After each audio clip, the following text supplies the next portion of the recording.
All right, good evening, everyone. Thank you for coming. This is the City of Englewood City Council meeting in the Municipal Court. It is May 16th, 2023, and it is 8:07 p.m. Could we please rise for the Pledge of Allegiance? I pledge allegiance to the flag of the United States of America and to the republic for which it stands, one nation, under God, indivisible, with liberty and justice for all.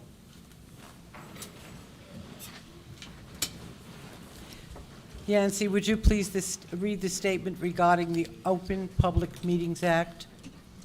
This meeting is called pursuant to the provisions of the Open Public Meetings Law.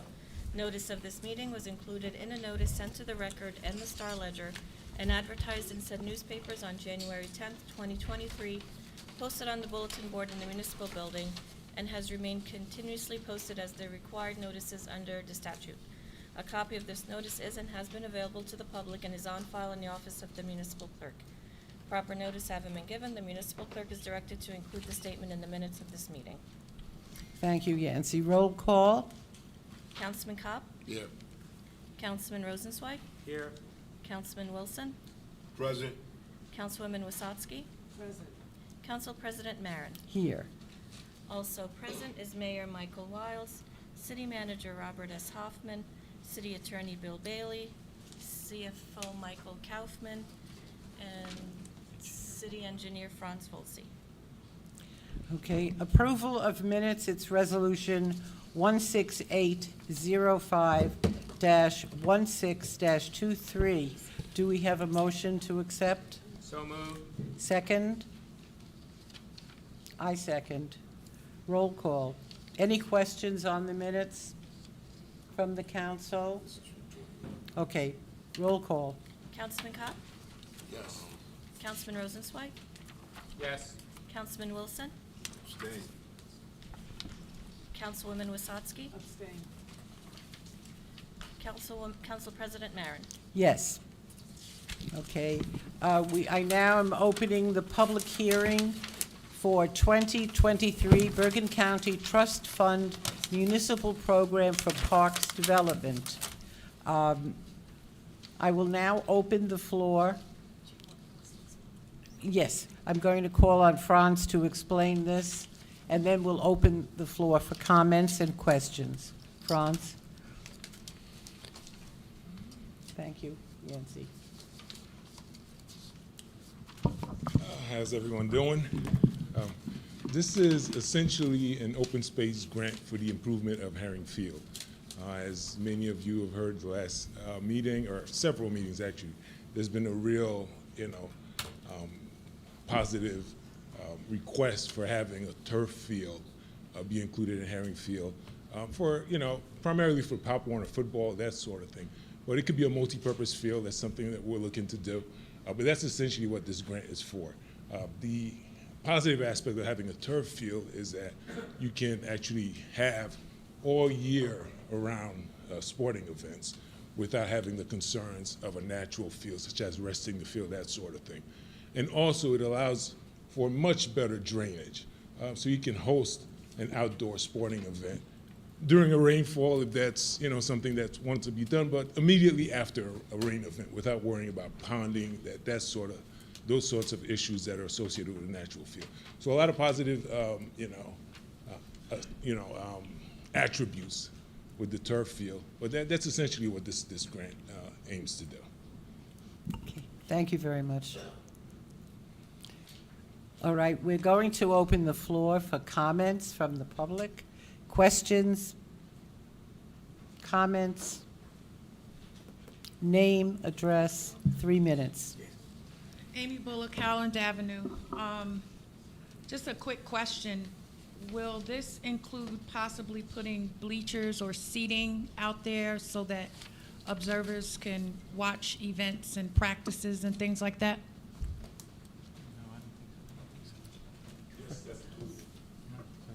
Okay. That was easy, okay. Does anyone else have a question or a comment? All right, I've closed the public hearing on that issue. Could, oh, I'm sorry. Did you have? Do you want to speak? I'm sorry, I didn't see you. Where is this park at? Is it a park already? Trying. It's- Trying ball. Oh, that baseball field. Yeah. Oh, and where the bathroom and all that is at? We're taking care of that. Okay. But you want to put turf there? That's a good idea. Okay, we're now going to close the hearing. Yancy, do you? Go ahead, Charles. I'm sorry, can't see you with this glare.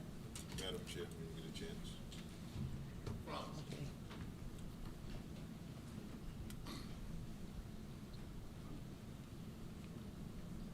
Does this include the field house, improvements to the field house? as well? That's something that we're looking and including in the grant right now. Right now, it's not part of the grant application, but it's something that we're looking to include in the overall project. How much is the grant? The grant right now is 100,000 plus. I can't remember exactly how much it is, but it's well over 100,000. The project itself is probably going to cost around 400,000, maybe $500,000, depending on what kind of pricing we have when it goes out. Now I'm gonna ask you this question. It's costing us about 800,000 for a baseball field in McKay Park, right? Tryon is much larger surface, and we're gonna do this for 400,000? Those are. It's four Those- fields, right? Yep, it's. So you're doing the whole thing? No, Oh, no. okay, so We're let's not, be it's clear. not the whole, yes, Okay, it's let's not be the clear. whole area.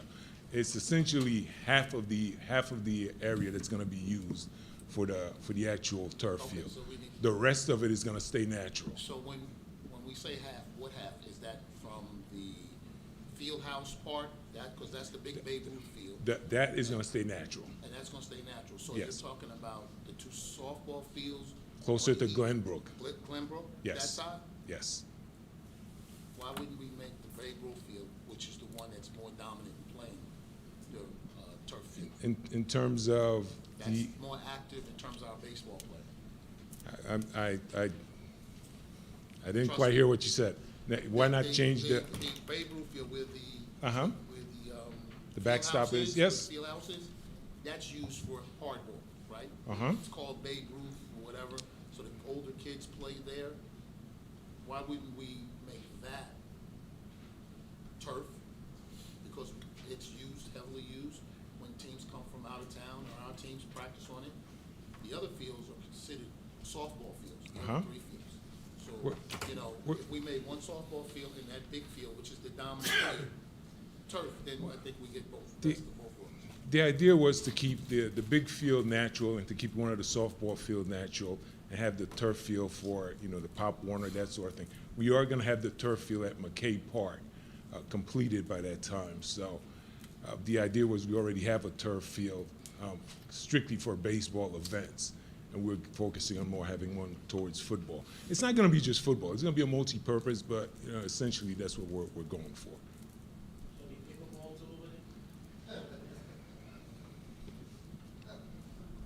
But that's again, we are in the beginning stages. We're just going out for the grant. We're entertaining different options as to how it can be laid out, et cetera. So the first goal is to obtain the grant and try and get that first and try and secure that. And then we can start laying out some some sort of solid plans as to exactly where it's going to be located and what's the best fit. Okay? Excuse me, Kevin, you have a question? Yes. Oh, 219. The grant is for 219,000. Franz, Kevin has something to say. Good evening, sir. Good evening. Thank you for what you do, and still without our assistance, I appreciate it. But if given the opportunity, I'd like to see the layout of what we plan on doing. As we know that it's a heavily used facility, especially what we're calling is the Babe Ruth field for those that are familiar with the field in front here. And then the other name is Four Diamonds. And then we have, for the last umpteen years, the Biddy football people playing in mud and all kind of nonsense. And so I would like to see a grant of that size, which we're usually matching with the city funds, of something that's being heavily used by our citizens, our youth, our future. I would hate to see those two softball fields done when that's probably 8%, 10% of the usage of that particular square footage. So I would like to see the plans for that, and I've been screaming this for the longest. We have beautiful places, they just need to be maintained, and the bathrooms, the restrooms. I don't want to see us have a grant without the capability of improving what we have. We have a brick and mortar, but we're not utilizing the announcement booth, the equipment room, the restroom. These things should be on the agenda to be restored. And I commend you for reaching out for this grant. I just think that we need a little bit more information to be included in the grant. That's, as I said, this is the initial stage of obtaining the grant. Part of the overall project will be taking all of that into I get it. consideration. This is just my initial concern. Okay, all right. And I can absolutely forward the preliminary plans I'd like to see it. to the mayor and council. That's not a problem. Thank you. Thank you, Franz. Before Franz sits down, does anyone else have something that they want to direct to him? Okay, thank you very much, Franz. When is the grant application due? It's actually, I think it was, wow. I have to double check with Melanie over at Millennium, but I believe it's been submitted already. Yeah, Madam Council President, if I may, it was, the grant application was due last week. There's a 2 or 3 week period where you can have the public hearing, and then the comments from the council and the public can be submitted after that. But Franz and other members of our city staff should be commended, because this was one of those bang grants. It came available in February basically, and we had a meeting, scoped it out, and said this is doable to get the application in, and it will help us leverage city funds and future grants. But yeah, so Thank you. It was good. Thank you very much, Franz. Okay, Yancy, you want to read the title, and then we'll call for a motion? This is Resolution of the City of Englewood authorizing the submission of a Bergen County Open Space, Recreation, Floodplain Protection, Farmland, and Historic Preservation Trust Fund, Bergen County Trust Fund Grant Application. Okay, do we have a motion? I'll make a motion. Do we have a second? I'll second. Okay, roll call? Councilman Cobb? Yes. Councilman Rosenzweig? Yes. Councilman Wilson? Yes. Councilwoman Wasatski? Yes. Council President Marin? Yes. Terrific. Okay, now, we are the Special Improvement District 2024 budget. We're going to have a presentation by Board President Albert Kroll and Vice Chair Linda Dunham. Welcome. You're Linda Dunham now? Good evening. I got to start by saying I'm raised in Englewood. I didn't know that field had a real name to it, except for the ball fields, but okay. I do. Okay, sorry, Linda Dunham could not make it tonight. She had a conflict. I have J.C. Raimondo, our executive director here, and I'm not the president. I am the co-chair of the Englewood Special Improvement District. A brief presentation for our budget, and then go into a very brief presentation on what the CID does. Basically, we are funded by downtown business property owners' taxes. We have a budget of $250,000 per year. We were fortunate enough during COVID to relieve 2/4 of that 2 years ago and 1/4 of that last year. But now that everything is back to quasi-normal, we are taking the full $250,000 funding. That's broken up into management and maintenance, public improvements, maintenance, capital improvements, advertising and marketing, and our related professional fees. Just briefly on our management and maintenance, we have our SID administrator, JC, we have insurance costs, we have professional fees, which is our audit preparation, which is required, a bookkeeper, our annual corporate registration, legal fees, post office box rental, and then miscellaneous office supplies. As far as public improvements and maintenance, we take care of the car charges in the garage on Englewood Avenue. We fund a porter that during the warmer months, his job is to go on Palisade Avenue from the monument to Grand Angle and back and keep the streets or the sidewalks clean. We also fund bus stop window cleaning. We have a big landscape maintenance program in place. You've seen we've started the plantings for this year. We've enhanced the plantings on the walkway from Palisade Avenue to the garage.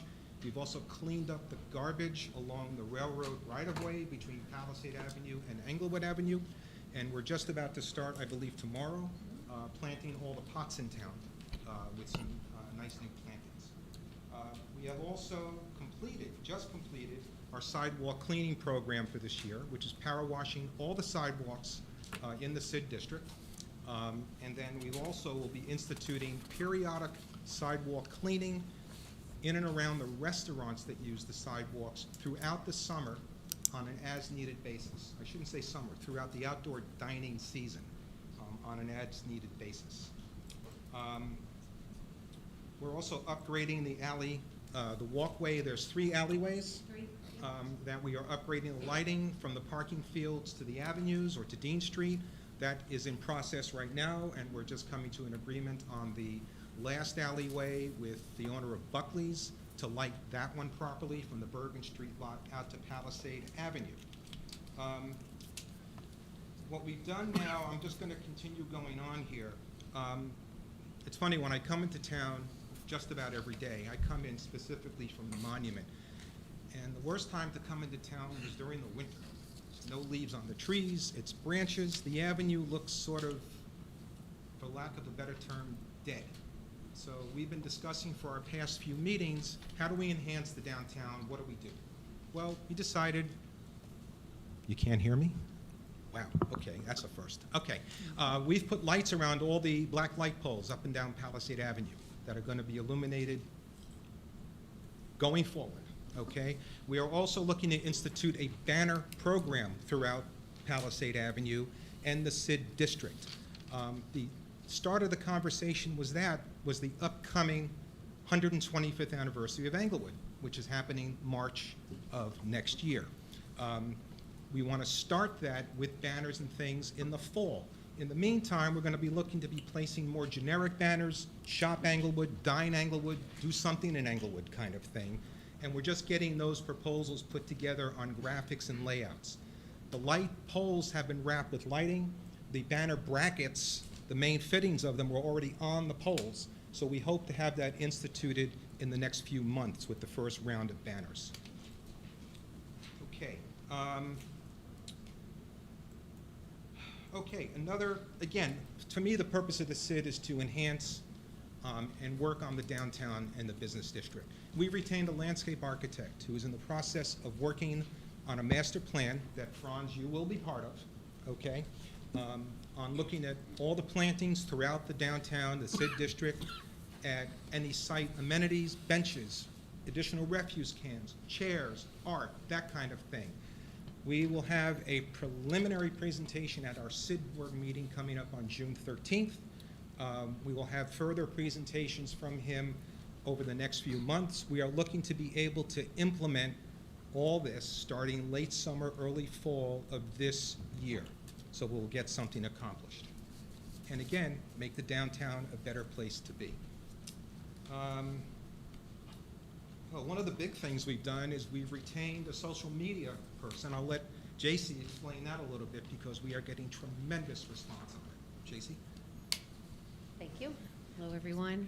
The SID did retain a social media contractor who has started in April.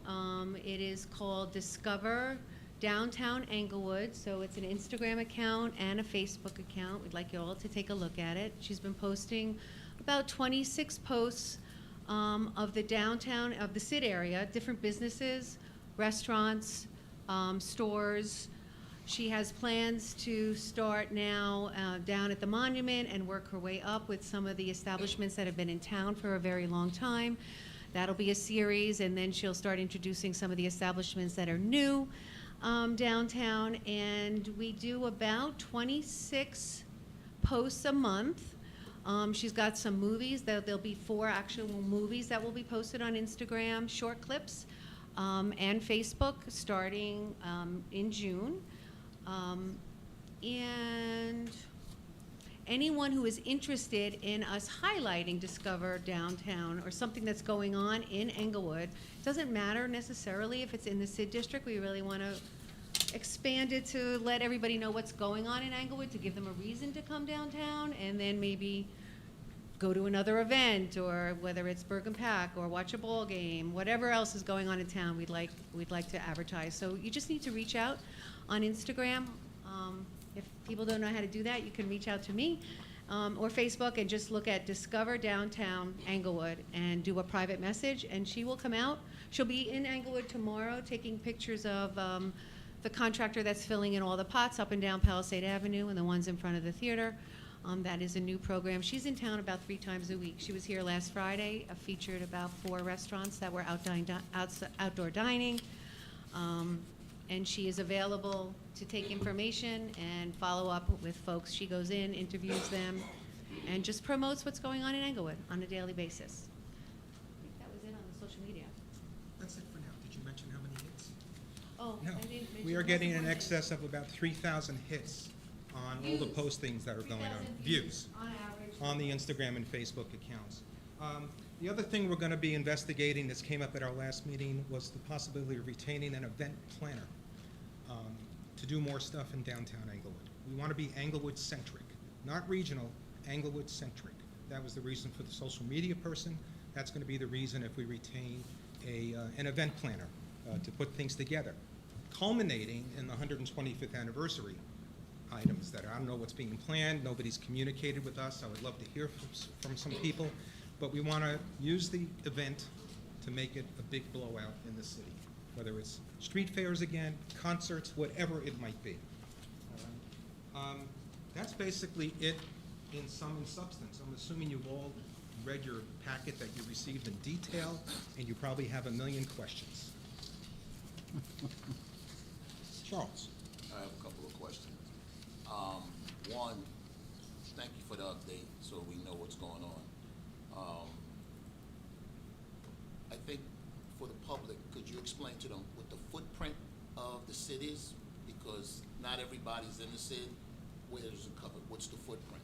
Okay. The Special Improvement District runs from Palisade Avenue, from the Monument to Grand and Engle Street. It runs on Grand Avenue and Engle Street from Englewood Avenue to Demarest. It runs north and south Dean Street from Englewood Avenue to Demarest. It runs on North Van Brunt Street from Palisade to Demarest. It runs up Nathaniel Place through the shopping center and West Street to Demarest Avenue. And it also encompasses the corner of the southeast corner of Palisade and South Van Brunt, where the cleaners is, some of the small shops, the bodega and things are there. It then extends a little bit down William Street. It extends Humphrey Street and some places on Armory Street. So it's a fairly decent-sized district. How many members? Do you know off the top of your head? No, Taxpayers, they don't know. I don't know, because it's the property owners, not the businesses. Right. So what I'd like to see with this budget is the receivables and payables. What I mean by that is, you know, how much does the city owe you for paying for those parking meters? What we've paid back, what's outstanding, and how much has been collected and paid out to you from the SID tax dollars? What do we have outstanding?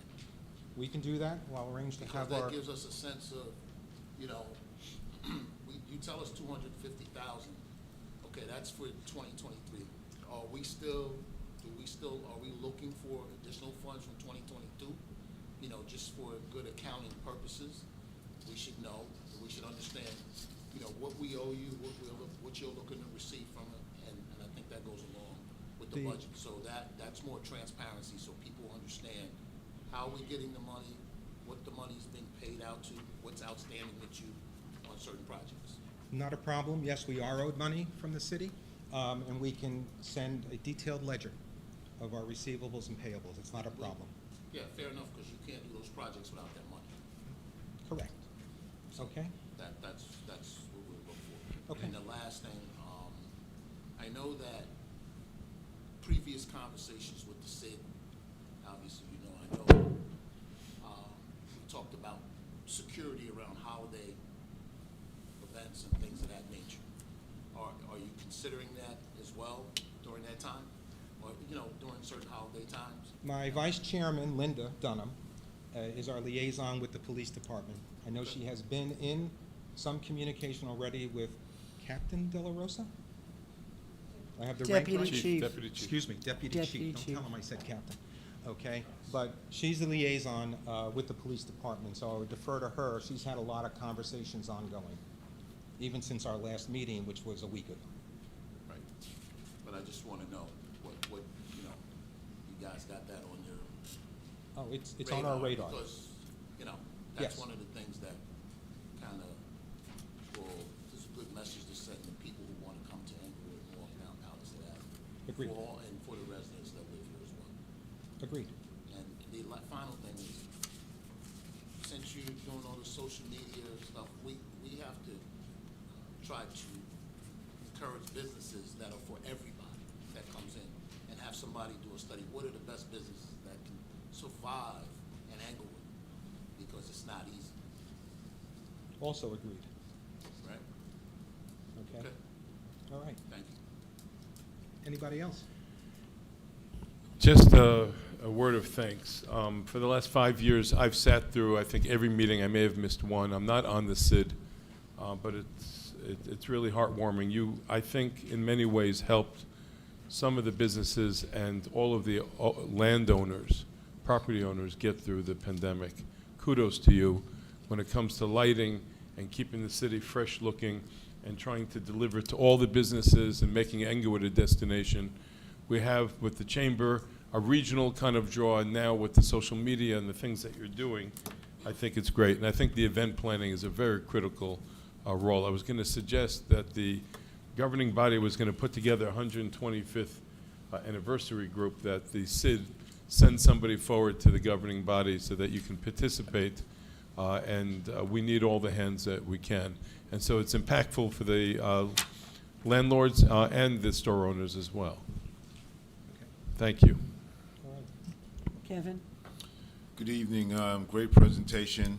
Thank you for supplying us with the numbers. It did me well.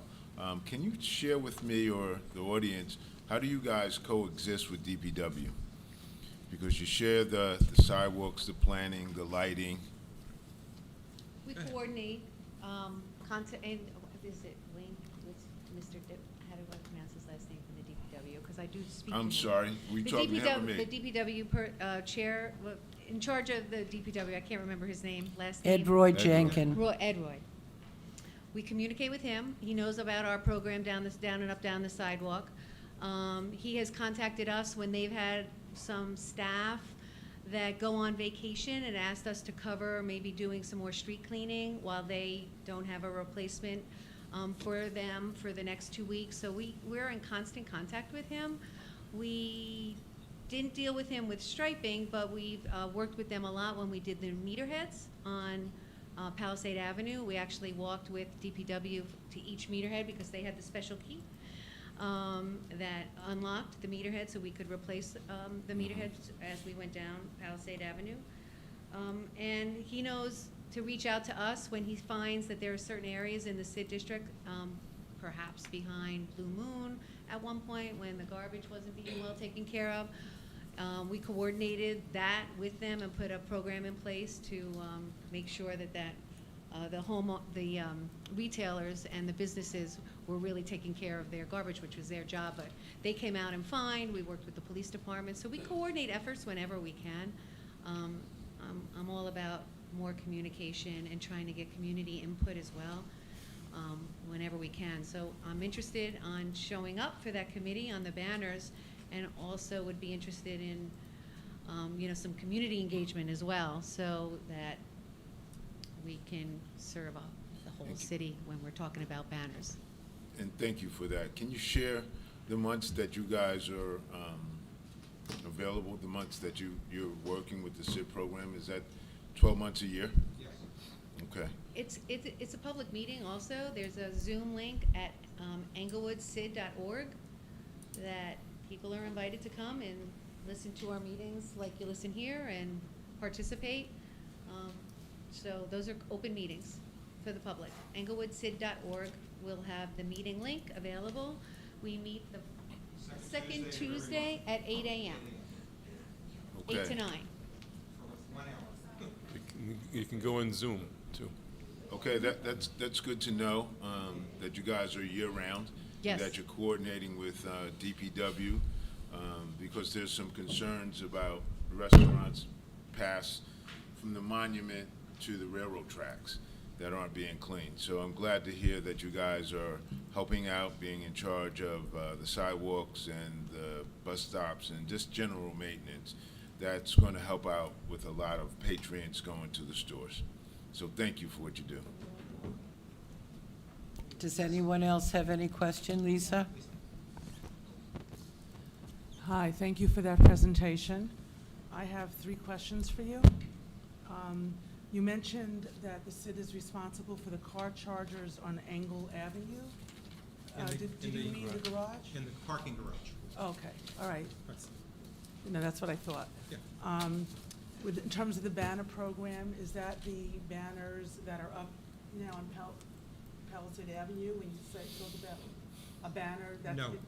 no. So what do you mean by banner? This is specific banners on each of the black light poles that'll be put up. We'll run them a number of times a year. The first go-around might be generic, like, as I said before, Shop Englewood, Dine Englewood. They're about 2.5 feet, 3 feet tall, about 25 inches wide, and they'll be stretched on the sidewalk side of the poles. And I'm going to look to probably change those in the fall to start picking up the 125th anniversary, and then ongoing, if there's special occasions, somebody wants to do things. They're interchangeable. Yeah, I wanted to just go back to my first question for a moment. In terms of the chargers in the garage, how many are there? 2. There are 2, and are there plans to put in more chargers? The car garage is in the area, yes. We actually have brought up in our meetings over the last few months, looking into it. There are companies that will place chargers free of charge with the right to possibly do some advertising. I know candidly I've used those on a few of my properties at some of our shopping centers, not in Englewood yet, but soon. But we are looking into that to increase it because there's a larger advent of electric or hybrid vehicles. Right, and I know there are grants available as well for the chargers.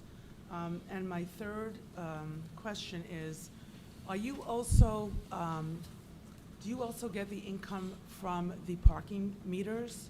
No, So, okay, so you're maintaining the parking meters? no. No, we do.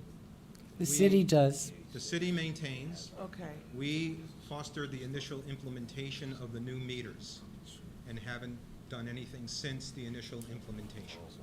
okay, so you implemented the new meters, and then the city is taking care of everything at this point? Correct, Okay, thank you. correct. Anybody else? Ken? So no specific questions, but it's been a pleasure working with you so far this calendar year. And I've also been extraordinarily impressed with the attention to detail. And really, there's no detail too small, for the committee to address and really try to make perfect. And I think that's been reflected in tonight's presentation. So thank you very much. And thank you for being on the board. I have one Do more we have question. any? I Go have one ahead. question. Al, you mentioning these banners, so, you know, there's a process that you have to go to get approved. We don't really have we have a sign ordinance and we have these other ordinances, so I don't think we have specific banner ordinance that has to be, I believe, taken up before that can happen. Understand, but we're trying to get to a point where we can present something, and we want to be proactive, not reactive. No, understood, but Okay. you gotta look at that hurdle as well. There's always a process. Right. But I'm just saying, you gotta look at that hurdle. We won't be putting banners up without. No, well, I know that, but I'm just saying, that's just a hurdle that you need to just prepare to Okay. jump, you know, before you get wherever, Not a problem. okay? Judith, one last comment, if I may. I raised the funds this afternoon for the fireworks for the city, and it seems that it's not as heavy a lift with some of the owners, banks, car proprietors, and others that we have in town to want to get them to contribute back to the city. It's as if the last 2-3 years with the pandemic, people were given a respite, and they see this as a good marketing tool. So if there are things that aren't in the budget that I can approach to help some of the local businesses, please feel free to lay that out in a fashion that I can pitch them on your behalf. Okay. Any other comments, questions? Yes.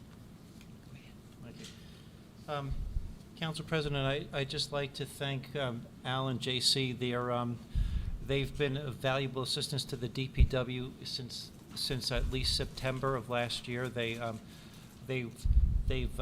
provided guidance on landscaping and planting.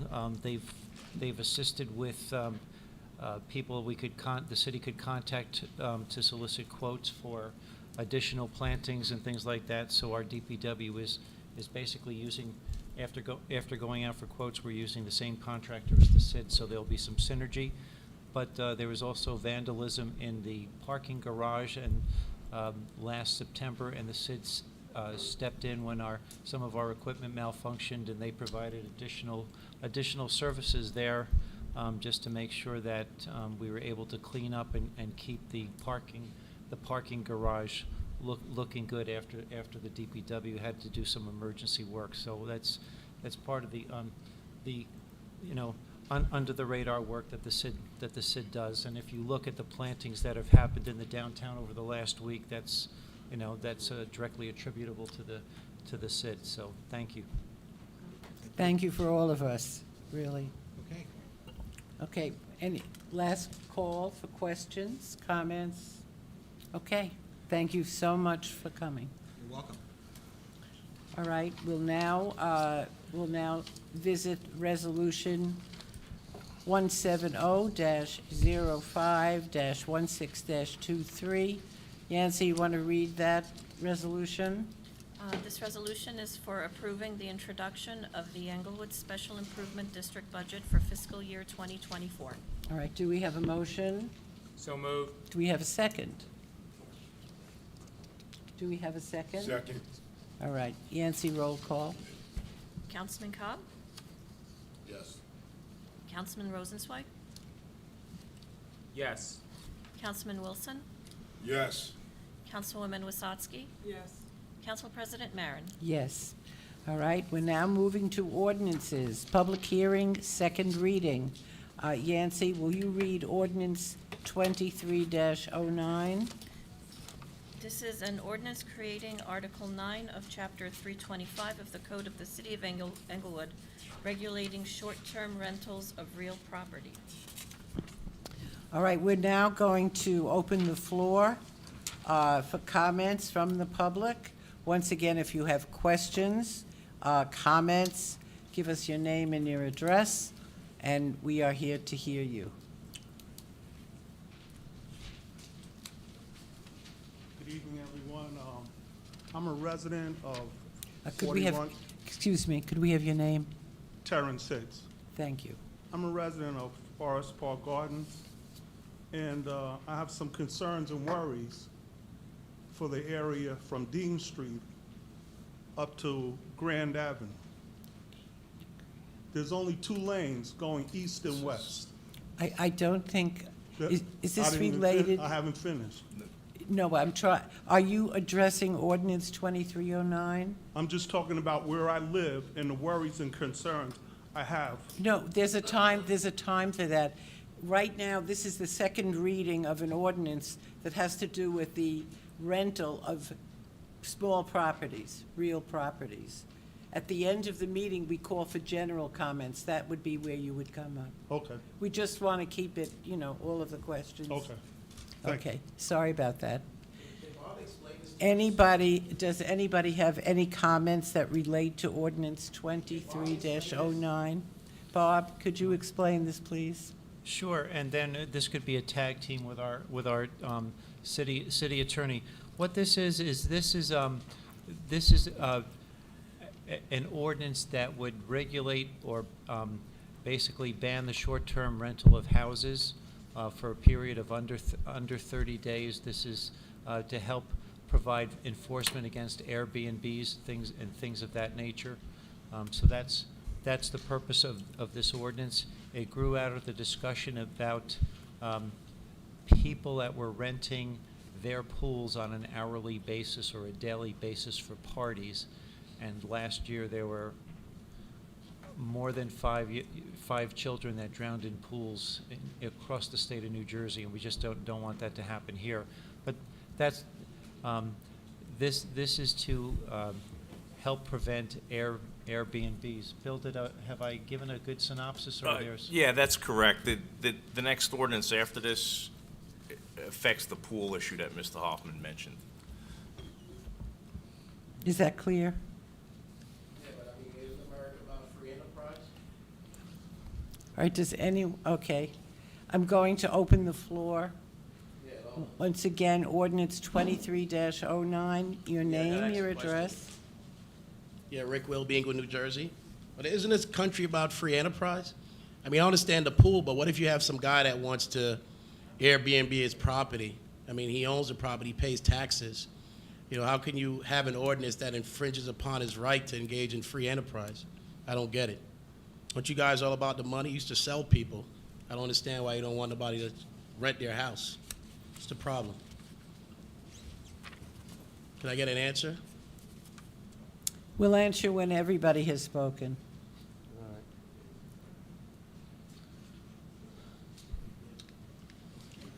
Good evening. Al Trustee, 33 Florence Street. You see, we talk about Airbnb right now.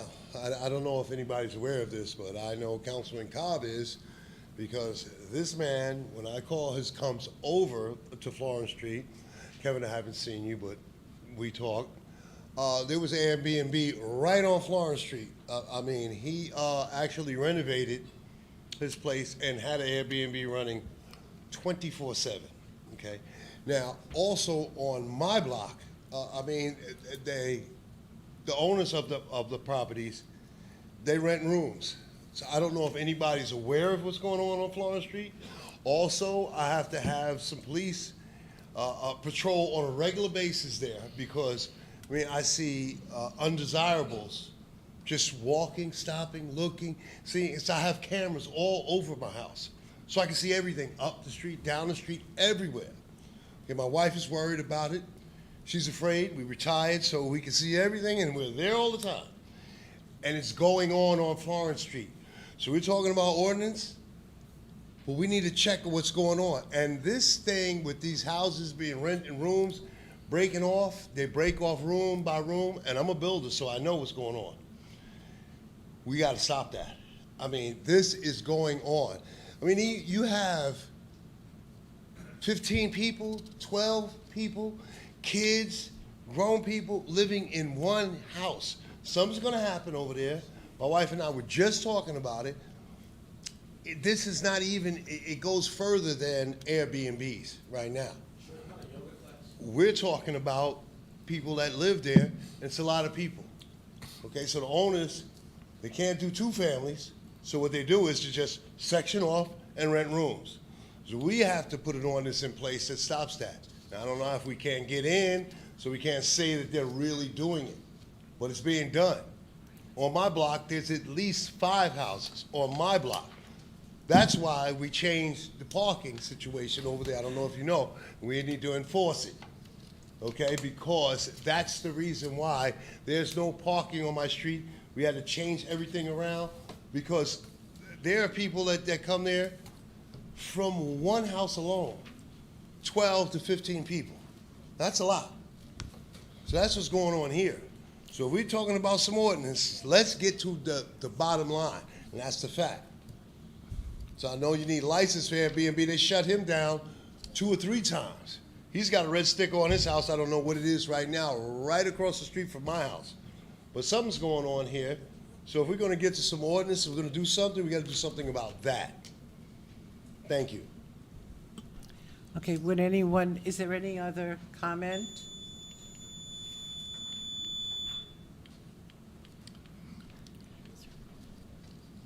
Hi, William Satterfield, 251 South Dean. He brought up a real interesting point. What is? Can't hear you. You can hear me now? That's good. All right. And let me say, I can't hear most of y'all all the time either, sitting over there. So put your mics a little closer.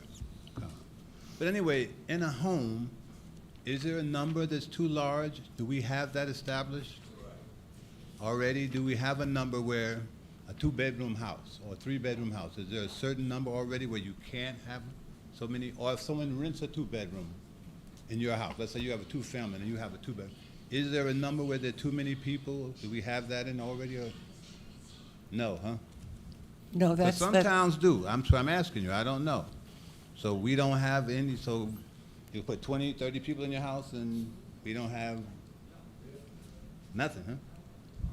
I think these are the kind of ordinance we should kind of look at, right? Because that would make that much easier, right? But I thought there was a number, but there, according to no. Fine. Nope. All right. Just curious. Englewood is a sanctuary city. Is there any other, because we have 3 questions We'll close the to public answer. comment first before we get. Well, I want to see if there's anybody else that would like to come up to the microphone. All right, that we're closing the public part of the session. There are 3 questions that have been asked. Mr. Trustee, you came up and you expounded on rooming house, people that are turning properties. Have you reported those to code enforcement? No, I have not. Because I don't know what is the rules. I don't know what is the rules of how many people can be in a house, just like this gentleman just said. How many people can live in a 1-family house? Because as far as I know, right now, there's 1 2-family house on my block, 1. But yet and still, there are 12 and 13 people, 14 people that live in a house, plus kids. So I have not went to code enforcement about anything. I'm bringing it up now, and believe me, I'm going to talk to the chief of police about it, because there's a neighbor of mine that has cameras on the corner. He went away on vacation, and he had people undesirables standing on his porch, and he showed me the video, and I'm going to let this out. And he was away in Taiwan and was afraid because then he couldn't call me and say, Al, go to my house. I'm not the police, but he said, go to my house. There's people standing on my porch looking. Then he ran, and he came back with another guy, and the guy was terrified. Listen. So I have not went anywhere yet. I'm bringing it to Okay, the council. I do believe that if you make an attempt to report something, question it. Right. Just call and question. You're noticing a certain number of people. You have to start someplace. Yeah. The council cannot, in other words, there are rules, there are COs, that mention numbers of people. I'm not an expert, but I'm telling you as a citizen, if I saw something like that, I would call and find out and report it. Let them call you back and tell you it's fine. Yes. But what I'm saying is, if you don't start, nothing will happen. Well, I'm gonna start it right now, because I'm gonna talk to Chief Greeley, and I wanna get it going, because this is out of hand where there's 15, 16 people that live in one single-family house. Okay, So there you go, thank you. please report it. Thank you. Okay. Point of order, Council Sure. President. Mr. Trustee, if you could contact the construction office, Eric is in code enforcement and property maintenance, as well as Walter. So I'll send a note over to them, just to expect some information from you. Yes, thank you. Thank you. Okay, all right. Could we have a motion? Well, before you do the motion, Ms. Marin, Mr. Wilby did bring up the notion of free enterprise. And my question is, as a measure of principle, this city lost some very important people in 2004 or 5, where landlords and tenants were creating illegal tenancies, and people were then placed in precarious circumstances by furnaces, and particularly on James Street, as I recall. And I went on a walking tour at the time. So we have one policy consideration that we addressed this evening as a governing body on the volume of people that can be in a place. And we have a code enforcement and a police department that can enforce that. And the phone number for the public is 201-568-2700. Again, 201-568-2700, that you can call. It's a non-emergency phone number. You can call, and they'll either investigate it or bring it to code enforcement's attention. The other concept is that we don't want a ruckus. We don't want kids coming to a neighborhood, trashing a house or making sounds at all hours. They're not paying taxes, they're not part of the community, and ruining it. But I'm wondering if we are curtailing free enterprise to a certain extent by making it a 31-day moratorium. In other words, we affect the same if we restrict it for a week, for 2 weeks. Nobody's coming to the city of Englewood for a wild party for that period of time. They're not going to be able to come for a weekend. But I'm wondering if we are stopping residents, people here who are going through difficult times, that want to rent their house out for 2 weeks. And the policing of this happens completely through neighbors, yentas, and busybodies. It's not going to be policed unless the police come across it or information is given to the police. But we are curtailing free enterprise of the quiet enjoyment of somebody's home or the interest of their trying to rent it out to somebody. So the question is, who came up with the 31 days? Is 2 weeks better? Would anyone like to address that? Who came up with the 31 days?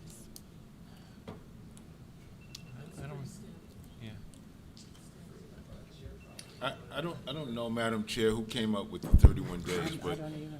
I can share this as a retired firefighter, that it's a continual concern for the men that go out. There's no women as of yet on our particular department. I look forward to that, but it's a particular concern to the men who go out to these calls that think they're going into a single-family house with maybe 2 adults, 3 or 4 kids, and they run into a basement that's full with a full family and an attic that are filled with kids and adults. So it's an endangerment to the people that go out to respond to these calls. And for those of you that may not know, we cannot respond. We cannot go into an individual's house and say you have too many people. And maybe that's something we should look for as far as the code enforcement. But this is an endangerment situation that we need to look at as a city. I didn't mean to conflate the amount of people permitted in the house, and that has to be policed separately. The question is, if a respectable family does their own vetting and wants to rent out their home to a couple that's coming from Florida that wants to live up north, but they're only staying for 2 weeks, or they only want to rent it out for 2 weeks rather than a month, why shouldn't they make a few bucks in this economy? You know, in other words, it's, I don't know where we came up with 31 days. That was my question. Is that restrictive? We're protecting weekends, right? And 31 days, you have to assume somebody's going to rent a home in somebody's place. Then code enforcement can enforce by circumspect or circumstance if there's too many people in the place. But why wouldn't we allow somebody to rent out their home for at least a 2-week minimum? Okay, Michael, obviously, this was put on the agenda because there have been complaints from people who have been upset by transient people in their neighborhoods. Right. And once again, without control of how many people were going to be inhabiting the house. Right. Now, Bob, if you would like to add to this, I don't know where 31 days, but it, Yeah, It- I'll start. I was thinking, we had discussions in City Hall, but also in closed session about what was what would be the fair number for the, for limiting the rentals. And I don't have my notes, but I know we wound up with 31 days for the just because it was close to a month. But Bill, do you have what's your recollection? For other municipalities that have enacted similar ordinances, 31 days is generally the standard. Are you locked into it? No, but Right. that's what's been in the draft since I think we circulated it in March. Wait, sorry, Ms. Marin. Yes. Sorry, please. So, yeah, every municipality, and I've looked into this, every municipality that has used this ordinance has done 30 or 31 days. And the reason we don't allow free enterprise like discussed is you bought a house or living on a single family, in a zone for single families, and now you're living next door to a hotel. If you wanted to live next door to a hotel, you could have bought a place next door to a hotel. But now the house next door to you has become a hotel, and your property value goes down and your quality of life goes down. So just like someone can't open a grocery store next door to you in a single-family home, and that's free enterprise, or can't open a car dealership next door to you, or create a steel manufacturing plant next door to you in a single-family zone, it's the same exact reason. We all agree to a certain amount of rules, and now people are violating the rules, and this is how we get it back under control. Okay, thank you very much, Ken. Okay, we have closed the public, Wait for the next one. Okay, could we have, do we have a motion to move this? Would you like to reread it? I'll make the motion to move it. Okay, any second? Okay, roll call. Councilman Cobb? Councilman Rosenzweig? Yes. Councilman Wilson? Yes. Councilwoman Wasatski? Yes. Council President Marin? Yes. Okay, Yancy, ordinance 23-11, an ordinance creating Article 3 of Chapter 385, I'm sorry, Yancy, I asked you to read it, and then could you please read ordinance 2311? This is an ordinance creating Article 3 of Chapter 385 of the Code of the City of Englewood, regulating rentals of private swimming pools. Okay, this is what we're opening up the public hearing. This is what was alluded to before about how people renting out pools by the hour, and please give us your name and your address. Amy Bullock, Howland Avenue. Is this private swimming pools or residential? Because the field club is private, the hotel is private, they rent out their pools for parties and things. Or is it residential, private homes renting out pools? It's designated in the ordinance. We separated those out. Okay. Because this is private.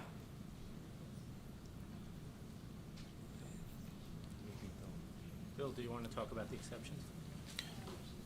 Is there anyone else You from the wanna public? speak? Is there anyone else from the public that wants to question this, comment on it? Because I'm going to close the public part of this. Okay, close. Could you please expand? Yeah, so we excluded, to Ms. Bullock's point, the hotels, the field club, for example, that are more institutional in nature, to distinguish them from just a private residence where someone might rent it for like 4 hours for a party or something like that. You excluded them in the ordinance, but just changing it to say residential. Well, it says private pools, but there is a clarification in there that it's exempts those types of institutions. Okay, Yancy, do we have a motion? Anyone on the council want to say anything before we? Well, Oh, we'll we move need and a then motion discuss. first. So I move. Okay, any, I'll moving, second. In favor of ordinance 23-11. okay, I'll second. okay, we have a second. Yancy, roll call. Discussion? I can't see anybody's hand. It's, I, Just ask for discussion. okay, can we have some discussion on this? There's a glare on the plastic, which is what gives me a problem. I can't. Charles, have you got your hand up? Yes. I'll do this from now on. That's good. Put some color on it with that mic. But I just like to, and I think I brought this up several times already before, in the title of these ordinances, I think Ms. Bullock brought it up perfectly, again, that if it says private or whatever we're trying to do, we should put it in the title of the ordinance, that's all. So it's not confusing, and then in the body, you can talk about it, but I think that when people see it, they see the title, they don't see everything, so if we can kind of like focus more on the description and the title, I think it would just be helpful for the public as well as all the rest of us. Yeah, I'll just say that in the ordinance, Amy, I don't know if you have a copy of the, Amy? Oh, do you have a copy of the ordinance? Okay, because it does say in it exemption property, hotel. Y'all could have just changed one word from private to residential. Okay. That's my only point. So that if I'm scanning the ordinances in our E-code and I'm looking for certain residential pools, it's easy to find.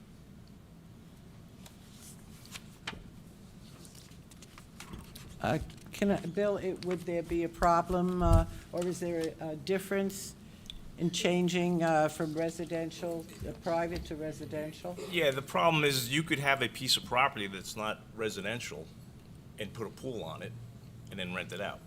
So there's no residence on it, but there's a pool on it. Okay. Put residential and or private. Okay. Does anyone else have a comment? Yeah, so this actually restricts any rental for any amount of time.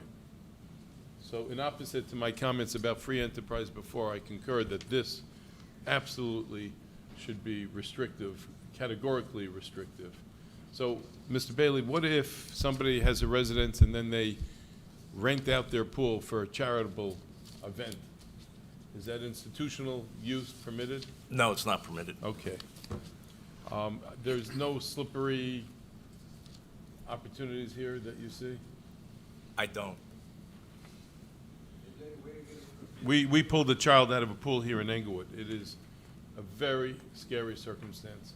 It's And terrible. this, without doubt, should go forward. Okay, does anyone else have any comment on this? Okay. Could I have a motion? We had a motion. and a Okay, we do? Okay. Roll call. Councilman Kopp?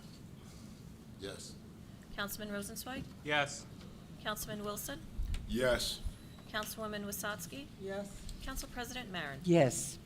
Okay. Yancy, once again, would you please read ordinance 2314? This is an ordinance amending Chapter 311, Section 311-9B of the Mobile Retail Food Vendors Ordinance of the Code of the City of Englewood. Okay, I'm now opening up the public hearing on this. Please, if you have comments, questions, give us your name and your address. Council, Yes. would you like a quick overview, a refresher for this? Oh, I thought you had done it. Okay, if you would like to do it, 1 second while, Yeah. you could stay there. It'll take a second. Yeah, thank you. This is an amendment to allow food trucks to put out tables and chairs if they have permission of the private property owner. This is not for public property, but this is just for private property. So if there's a food truck vendor that has permission to be on somebody's private property, and they also receive permission to put out tables and chairs, this would now be legal. If this ordinance is not adopted right now, it's not legal to do that. So, Okay. thank you. Thank you, Bob. Sure. Good evening, ladies and gentlemen. My name is Chef Franklin Romero, 82 South Roosevelt Square, 26 years. First and foremost, I want to thank you all for the consideration for this amendment. I want to give a special thanks to Dr. Rosensweig. He was my first point of contact.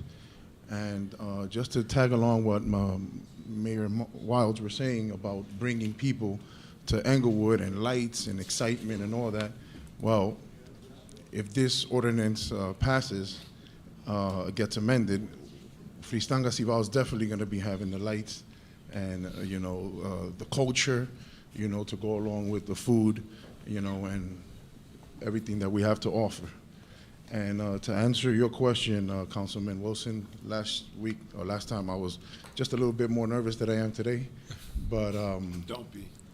I just wanted to answer your question.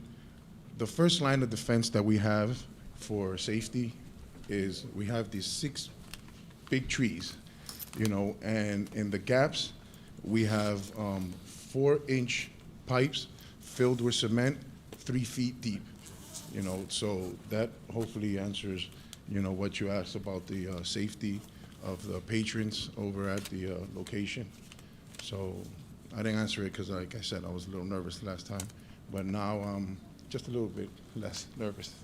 But I just wanted to thank you all for, listening to me, and, hopefully, this can bring a lot more to the city of Englewood. I'll tell you one thing, it's definitely going to bring lights, it's definitely going to bring culture, and it's definitely going to bring sexiness. Thank you. Where is your food truck located? It's parked on the outside, in the parking lot of the Crown Plaza Hotel. It's right On the corner by the gym. Right across from the Bristols. Right across from the Bristols, right across from the gym, and next to the restaurant that's there. Lots of luck. Thank you so much. You actually visited my food truck when we did Square Depot. We have a picture with you and my wife. Oh, cool. Yeah. Thank you. Thank you. Madam Chair? Sure. Thank you for coming up, and I am not opposed to entrepreneurship.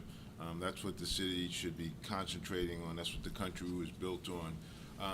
And you said that you were nervous the first time. I was terrified when you brought that to us, because all I could think of is our residents, our children, our seniors, but seeing that you came back and you're doing your due diligence to keep your parishioners safe, that's Absolutely. my only concern. I love children. I have 12 myself. 12? Yeah, so that's why I need this. You're gonna make our ordinance about how many people should be in the house difficult. No. You But may want thank to have you- a seat. Thank you so much, everybody. God bless. Get home safe. Thank you. And, Thank you very much. Maybe you want to stay here tonight. You don't have to run home so fast, Is that the fourth ward? I'm sorry, is where your location, is that the fourth ward? It is? Well, we have a meet and greet on Thursday, and I suggest you be there, because Councilman Wilson will be, having that. So it is your chance, come over there and meet people in the fourth ward.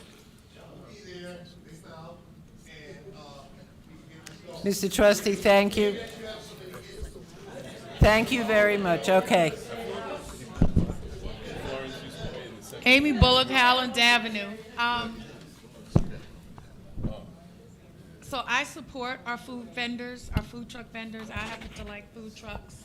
I think sometimes the food tastes better coming off the food truck than in some of these little fancy restaurants.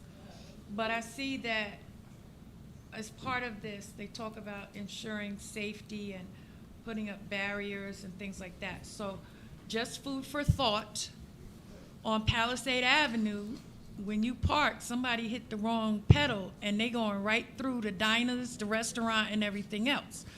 So I'm not an engineer, I'm not on SID, but maybe we should look at how we can create a safety barrier on Palisade Avenue for those restaurants that have outdoor dining as well. Okay, thank you, Amy. All the double parked cars do that. No, double parked cars, you got nothing to worry about. Whoops. Jules Shears, Englewood, New Jersey. I just kind of want to piggyback on something that Amy just said. I was parked in a slot, and someone came to, I guess they have, like a lot of the restaurants have the hub grub pickup or whatever that is. Now I'm parked and I'm backing out. The lady sees me and she just pulls up.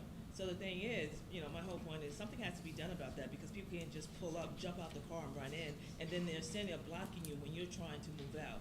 So I just kind of want to just also bring that thought to all. Thank you. I think that's a police matter. Well, I had called the police because. No, I know, but okay. All right, I believe I can close the public session on the food truck. Can we have a motion? So moved. Second? Second.